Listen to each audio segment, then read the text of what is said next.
नमस्कार। उत्तर प्रदेश में उपचुनाव की तैयारियां शुरू हो चुकी हैं और इस उपचुनाव को 2027 का सेमीफाइनल देखा जा रहा है, क्योंकि 2027 में विधानसभा चुनाव होने हैं और उसी की रणनीति को लेकर इस 10 सीटों को लेकर हर एक पार्टी पूरी रणनीति के साथ चुनावी मैदान में उतर गई है।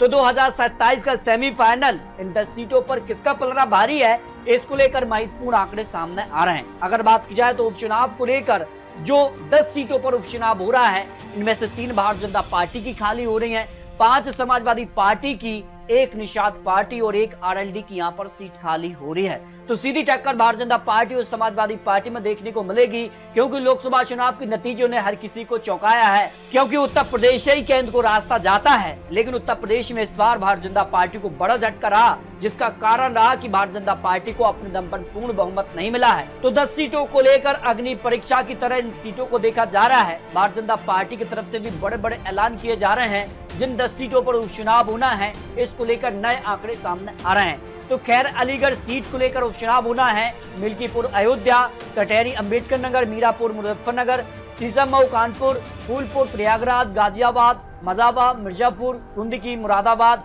और करहल मैनपुरी सीट को लेकर कहां किसका पलड़ा भारी है, कहां किसका दाव पैच कितना असरदार है, इसको लेकर कुछ महत्वपूर्ण आंकड़े सामने आ रहे हैं। लेकिन बात की जाए तो लोकसभा चुनाव को लेकर जिन 10 सीटों पर उपचुनाव होना है, उस पर लोकसभा चुनाव के नतीजों का कितना असर पड़ेगा। हाँ कहने वाले 58% लोग हैं कि हाँ, इन जो लोकसभा चुनाव के नतीजे के बाद यहाँ विधानसभा चुनाव के उपचुनाव होना है, तो यहाँ सीधे तौर पर असर होगा। 58%, 42% लोग नहीं के तौर पर देख रहे हैं। योगी आदित्यनाथ के नए फैसलों पर उपचुनाव पर क्या असर पड़ेगा, क्योंकि यहाँ पर सरकार को लेकर भी काफी संशय है और जिस कार का माहौल भारतीय जनता पार्टी में उत्तर प्रदेश में दिख रहा है, उसके बाद जिस कार के फैसले लिए जा रहे हैं, तो इसको लेकर यह मानना है कि उपचुनाव पर हाँ असर पड़ेगा। 45% नहीं असर पड़ेगा, 55% लोग मान रहे हैं। उपचुनाव में यूपी का सबसे बड़ा मुद्दा क्या हो सकता है, देखिए जाति 40% लोग ये मुद्दा मान रहे हैं, बेरोजगारी और रोजगार को लेकर 35%,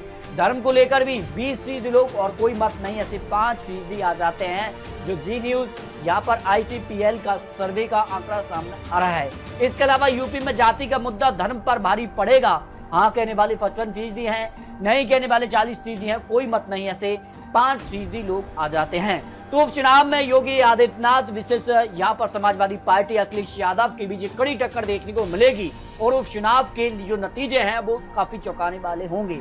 लेकिन जो आंकड़े मान रहे हैं कि जिस कार के प्रत्याशियों का ऐलान समाजवादी पार्टी कर सकती है, यहाँ पर जो है मलकीपुर विधानसभा सीट के लिए अजित प्रसाद को चुनावी मैदान में उठा सकती है समाजवादी पार्टी। कटहरी से विधानसभा सीट से छाया वर्मा और फूलपुर विधानसभा सीट से अमरनाथ मौर्य को, करहल विधानसभा सीट से तेज प्रताप यादव, शीशमऊ विधानसभा सीट से यहाँ पर दावेदारों की लंबी लिस्ट सामने आ रही है। इसके अलावा यहाँ पर जो है कांग्रेस और समाजवादी पार्टी का गठबंधन माना जा रहा है। 2 से 3 सीटें समाजवादी पार्टी कांग्रेस के लिए भी छोड़ सकती है, बाकी सीटों पर समाजवादी पार्टी अपने प्रत्याशी उतार सकती है। तो कभी भी तारीखों का ऐलान हो सकता है, लेकिन उत्तर प्रदेश में किसका पलड़ा भारी होगा, इसको लेकर महत्वपूर्ण, क्योंकि 2027 का सेमीफाइनल की तरह ये उपचुनाव देखा जा रहा है। अपने अपनी प्रतिष्ठा और अपने अपनी जो रणनीति है उसको साबित करने का ये बड़ा मौका यहाँ पर उत्तर प्रदेश की 10 सीटों पर उपचुनाव होने जा रहे हैं। लेकिन लोकसभा चुनाव की तैयारी के लिए भारतीय जनता पार्टी ने रणनीति बनाई है और यहाँ पर कई मंत्रियों को इस चुनाव के लिए लगाया है। उपचुनाव के लिए इन 10 सीटों के लिए 30 मंत्रियों को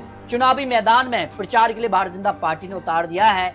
मीरापुर सीट के लिए 3 मंत्रियों को चुनावी मैदान में उतारा, कुंदकी से 4 मंत्री समेत यहाँ पर कुल 30 मंत्रियों को इन 10 सीटों के लिए चुनावी मैदान में यहाँ पर चुनावी प्रचार के लिए यहाँ पर रखा है। बड़ी बड़ी जिम्मेदारी यहाँ पर दी गई है। तो भाई अगर बात की समाजवादी पार्टी की साइकिल को रफ्तार बढ़ाने के लिए यहाँ पर कांग्रेस ने अपने हाथ का भी प्रयोग किया है, तो कितनी सीटें उनके मिल सकते हैं, ये भी महत्वपूर्ण है। जो उपचुनाव को लेकर महत्वपूर्ण आंकड़े सामने आ रहे हैं। तो मिल्कीपुर सीट अयोध्या के लेकर बात किया तो अवधेश प्रसाद समाजवादी पार्टी ने यहाँ पर जो है विधानसभा में 2022 में भी जीत हासिल की थी और इस बार फैजाबाद लोकसभा सीट से भी जीत हासिल की है। तो यहाँ पर माना जा रहा है कि समाजवादी पार्टी का पलड़ा भारी हो सकता है। अनूप प्रधान वाल्मीकि यानी सीधे तौर पर बात की जाए तो यहाँ पर खैर अलीगढ़ सीट के लिए ये सीट को भारतीय जनता पार्टी की खाली हुई है। यहाँ पर 2022 में बसपा के चारू कैन को हराया था, एक बड़े अंतर से भारतीय जनता पार्टी ने सीट हासिल किए थे। हाथरस लोकसभा सीट से वो लोकसभा के सांसद हैं, तो ऐसे माना जा रहा है कि यहाँ पर भारतीय जनता पार्टी का पलड़ा भारी हो सकता है।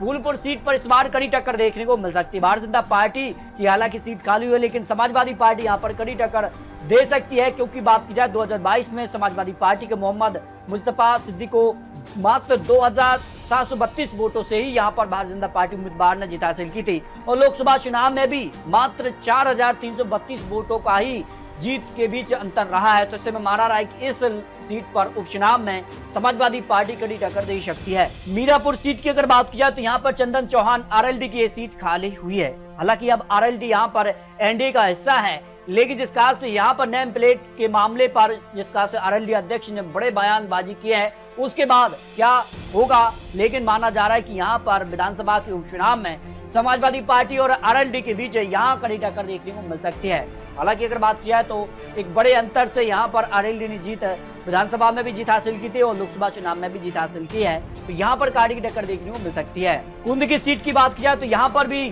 जो है काफी बड़े अंतर से जीत हासिल की थी। कुंद की सीट को लेकर अगर बात की जाए तो लोकसभा चुनाव में यहाँ पर संभल से लोकसभा सदस्य बन चुके हैं और 1,21,494 वोटों से चुनाव हराया है भारतीय जनता पार्टी के उम्मीदवार के लिए। तो यहाँ पर माना जा रहा है कि समाजवादी पार्टी का इस सीट पर पलड़ा भारी नजर आ सकता है। गाजियाबाद की बात की जाए तो अतुल गर्ग के द्वारा ये सीट खाली हुई है। विधानसभा के लिए अगर बात की जाए 2022 में समाजवादी पार्टी के विशाल वर्मा को 1,05,537 वोटों से चुनाव हराया था भारतीय जनता पार्टी उम्मीदवार ने। और अगर बात की जाए तो लोकसभा चुनाव में भी एक बड़े अंतर से इंडिया गठबंधन की डॉली वर्मा को हराया है। तो ऐसे में माना जा रहा है कि भारतीय जनता पार्टी का इस सीट पर पलड़ा भारी नजर आ रहा है।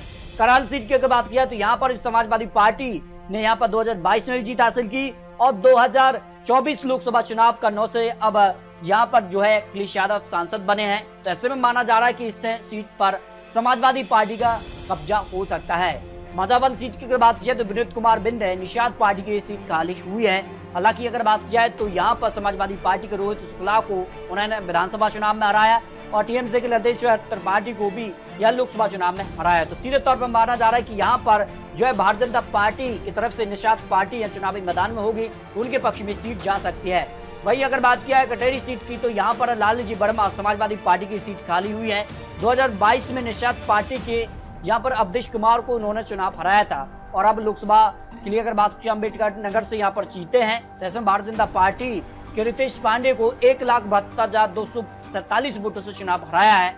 तो माना जा रहा है कि यहाँ पर समाजवादी पार्टी का सीट पर कब्जा हो सकता है। भाई सीसामऊ कानपुर सीट को लेकर समाजवादी पार्टी के इरफान सोलंकी को 7 साल की जेल हुई है। लोकसभा चुनाव में बीजेपी के रमेश अवस्थी यहाँ पर 20,000 से जीते हैं। तो इस सीट पर समाजवादी पार्टी को झटका लग सकता है, भारतीय जनता पार्टी यहाँ पर वापसी कर सकती है। इस तरह से जो आंकड़े हैं, जो विश्लेषण सामने आ रहा है, उस हिसाब से अगर बात की जाए तो काफी हलचल है। लेकिन जो जी न्यूज यहाँ पर ICPL का सर्वे भी सामने आया इन 10 सीटों के लिए उपचुनाव को लेकर भारतीय जनता पार्टी को 6 सीटों का अनुमान है, जबकि समाजवादी पार्टी के 4 सीटों पर पलड़ा भारी हो सकता है।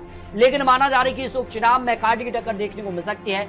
आंकड़े जो विश्लेषण सामने आया है उस लिहाज से माना जा रहा है कि यहाँ पर 4 से 6 सीट तक यहाँ पर समाजवादी पार्टी, जबकि 4 से 5 सीट तक ही भारतीय जनता पार्टी का पलड़ा भारी हो सकता है। यानी उपचुनाव बेहद ही चुनौतीपूर्ण यहाँ पर होगा, लेकिन किसके खाते में कितनी सीटें जाएंगी ये उत्तर प्रदेश की जनता तय करेगी। लेकिन जिस काट से हलचल उत्तर प्रदेश में दिखी है उस लिहाज से माना जा रहा है ये उपचुनाव काफी महत्वपूर्ण है 2027 विधानसभा चुनाव की रणनीति के तहत और आने वाले कई विधानसभा चुनाव को लेकर। तो इसको लेकर अपने रख सकते हैं उत्तर प्रदेश में इन 10 सीटों पर क्या इंडिया गठबंधन का पलड़ा भारी होगा या फिर भारतीय जनता पार्टी एनडीए ही यहाँ पर जीत हासिल करेगी, क्योंकि माना जा रहा है सत्ता पक्ष को हमेशा उपचुनाव का फायदा मिलता है। तो ऐसे में योगी आदित्यनाथ जी कितना फायदा उठा पाएंगे ये उत्तर प्रदेश की जनता तय करेगी। तो दोस्तों मिलते हैं और लेटेस्ट और महत्वपूर्ण विश्लेषण के साथ, तब तक लीजिए जय भारत।